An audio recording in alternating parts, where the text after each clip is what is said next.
आज के गणित क्लास में आप सबों का एक बार फिर हार्दिक स्वागत है। और आज हम लोग कुछ महत्वपूर्ण आकृतियों के सूत्र के बारे में जानकारी प्राप्त करेंगे ताकि मैथ बनाने में आसान हो। तो सबसे पहले हम लोग तिर्यकखंड के बारे में जानकारी प्राप्त करेंगे। तो तिर्यकखंड कहते हैं दो त्रिज्याओं के बीच के खंड, यानी दो त्रिज्याओं के बीच के खंड के क्षेत्रफल को तिर्यकखंड कहते हैं। तो यहाँ पर आप देख सकते हैं एक वृत्त है और उस वृत्त में दो त्रिज्या OA और OB है और इसके बीच का कोण थीटा है। ठीक है, और ये आकृति जो दिया हुआ है AOB ये तिर्यकखंड है। साथ ही साथ इसमें दो तिर्यकखंड होता है, एक लघु तिर्यकखंड और एक दीर्घ तिर्यकखंड, है ना। तो सबसे पहले हम लोग लिखेंगे तिर्यकखंड का क्षेत्रफल। तो पहला सूत्र यहाँ पर तिर्यकखंड का क्षेत्रफल, तिर्यकखंड का क्षेत्रफल, और इसका सूत्र होता है थीटा बटा 360 पाई आर स्क्वायर। ठीक है, अब नंबर 2, चाप देखिए यहाँ पर चाप है AB, है ना, ये हो गया चाप। तो चाप की लंबाई, चाप की लंबाई, इसका जो फॉर्मूला होता है थीटा बटा 360 गुना 2 पाई आर। ठीक है, तीसरा है वृत्तखंड का क्षेत्रफल, वृत्तखंड का क्षेत्रफल। अब इसमें देखिए दो वृत्तखंड है, तो यहां पर अगर हम एक जीवा खींचेंगे, ठीक है, ये जीवा हो गया, ये हो गया लघु वृत्तखंड। ठीक है, और ऊपर का जो भाग है ये हो गया दीर्घ वृत्तखंड। ठीक है, तो यहां पर वृत्तखंड का क्षेत्रफल थीटा बटा 360 pi R square minus half R square sine theta. ठीक है, अब हम लोग गोला के बारे में चर्चा करेंगे। गोला एक त्रिविमीय आकृति है और मान लेते हैं इसका व्यास D है ना, और ये त्रिज्या हो गया R, ये भी R है। ठीक, तो यहां पर सबसे पहले लिखेंगे गोले का पृष्ठीय क्षेत्रफल। तो पहला जो सूत्र है गोले का पृष्ठीय क्षेत्रफल बराबर 4 पाई आर स्क्वायर। ठीक, नंबर 2, गोले का आयतन,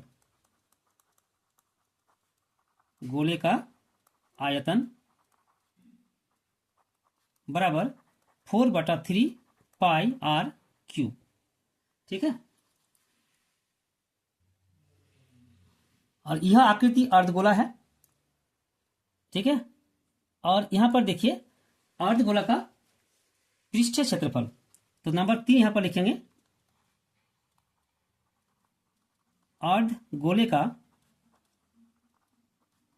पृष्ठीय क्षेत्रफल आधा हो जाएगा, यानी 2 पाई आर स्क्वायर। नंबर 4, अर्धगोले का संपूर्ण पृष्ठीय क्षेत्रफल, यानी कुल पृष्ठीय क्षेत्रफल, पृष्ठीय क्षेत्रफल बराबर अर्धवृत्त का जो होता है वो 2 पाई आर होता है, लेकिन ऊपर का जो है ये वृत्ताकार है, इसका पाई आर स्क्वायर, यानी 2 pi R square plus pi R square, यानी 3 पाई आर स्क्वायर। तो अर्धगोले का संपूर्ण पृष्ठ क्षेत्रफल बराबर 3 पाई आर स्क्वायर। ठीक है, अब अर्धगोले का आयतन,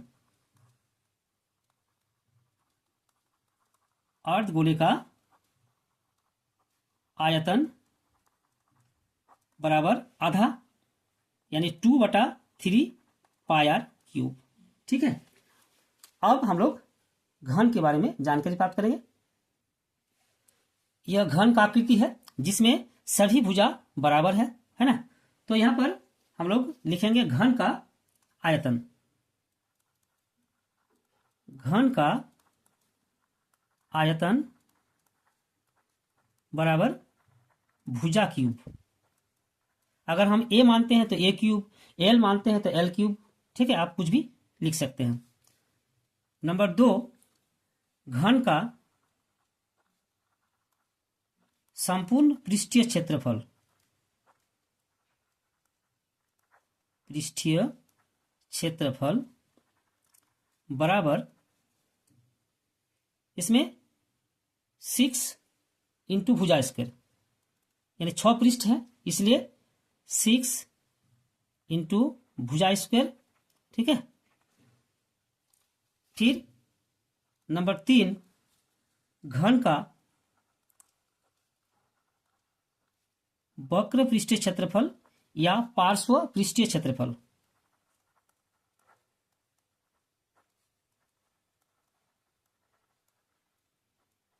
और इसमें ऊपर का पृष्ठ और नीचे का पृष्ठ को छोड़ दिया जाता है, इसलिए होता है 4 इंटू भुजा स्क्वायर।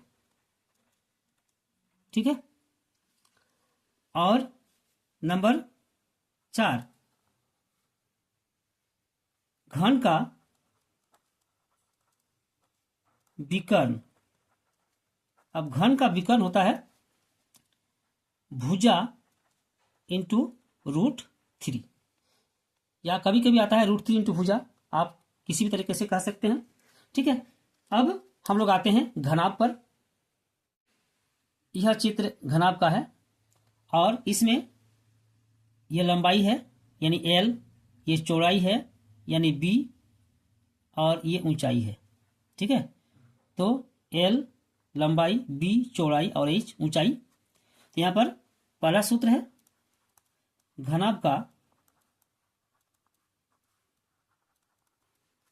आयतन बराबर L गुना B गुना H, यानी लंबाई गुना चौड़ाई गुना ऊंचाई। नंबर 2, घनाभ का वक्र पृष्ठीय क्षेत्रफल या पार्श्व पृष्ठीय क्षेत्रफल बराबर हो जाएगा आपका 2 ब्रैकेट L प्लस B गुना H। नंबर 3, घनाभ का संपूर्ण या कुल पृष्ठीय क्षेत्रफल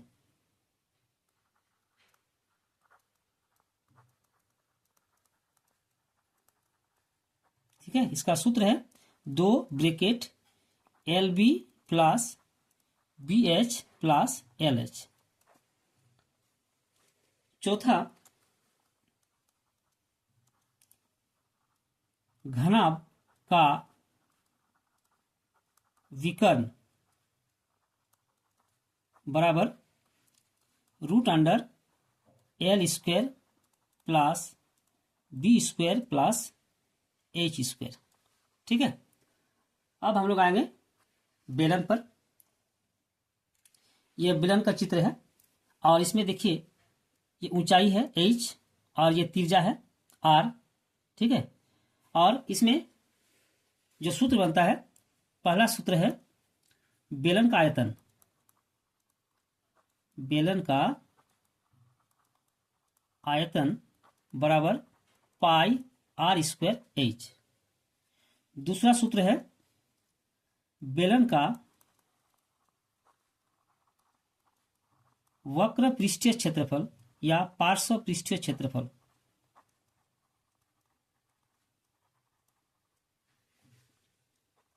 बराबर 2πrH। ठीक है। और इसका तीसरा सूत्र है बेलन का कुल पृष्ठीय क्षेत्रफल बराबर 2πr bracket R plus H। ठीक है। ये बेलन का 3 सूत्र है। अब हम लोग शंकु पर आते हैं। यह आकृति शंकु का है जिसमें यह त्रिज्या R है, ऊंचाई H है और ये तिर्यक ऊंचाई L है ना। तो यहाँ पर जो सूत्र बनता है, पहला सूत्र शंकु का आयतन बराबर 1/3 पाई आर स्क्वायर एच। ठीक। नंबर 2, शंकु का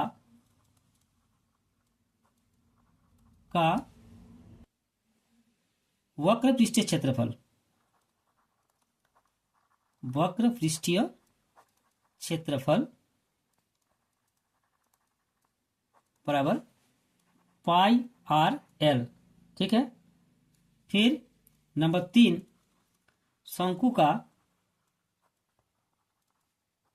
संपूर्ण पृष्ठीय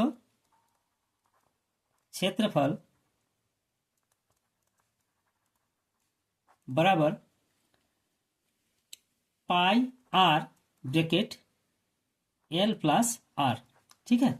और इस तरह शंकु, बेलन, घन, घनाभ, त्रिज्यखंड आदि का क्षेत्रफल के बारे में हम लोगों ने जानकारी प्राप्त किया और यह मैथ बनाने के लिए काफी लाभदायक है। हम अगले वीडियो में फिर मिलेंगे, तब तक के लिए धन्यवाद।